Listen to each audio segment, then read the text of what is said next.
Howard, I've got a real easy question here. Here in California, it said you are what you drive. The House rules allow us to use government money to lease a car. I don't, but you do, and it's perfectly legal, and you have a hybrid American-made SUV for which you should be commended.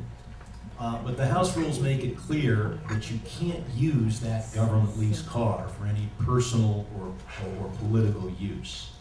Now, this year we're under a microscope and we're all minding our P's and Q's, but last year and in 2010, can you just tell me what kind of car did you own here in California for your personal or political use? Or, I mean, did you just use the government car for everything personal and political? And so here in California, either personally pay the lease payments for or own prior to this year. I rest my case about these questions.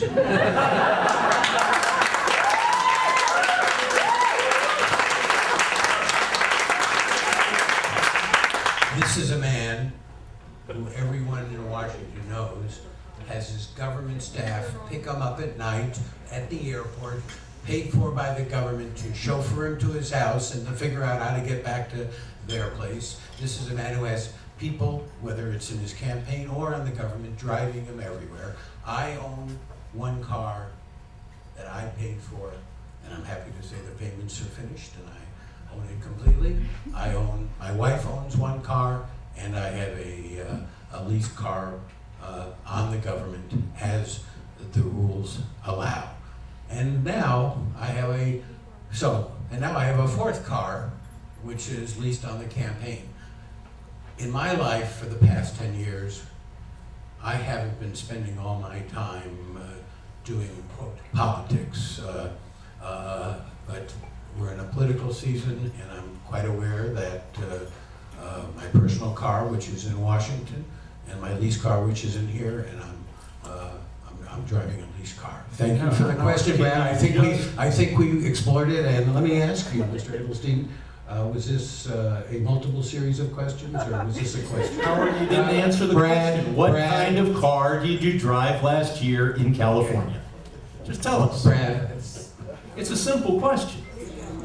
No, it's a question that shows the simplicity of your mindset. You just called it a simple question. Why is it that at every political event we could yell a little? You know the old story in the law. If you have the law on your side, you argue the law. If you have the facts on your, if you don't, you pound and you yell and you yell. Gentlemen, you're yelling, Howard. The question was asked. Respondent answered the way he wanted to answer. That's enough. Okay? Never would have done that. I told you. Yes, you did. I learned my lesson. Next time I'll just bring boxing gloves.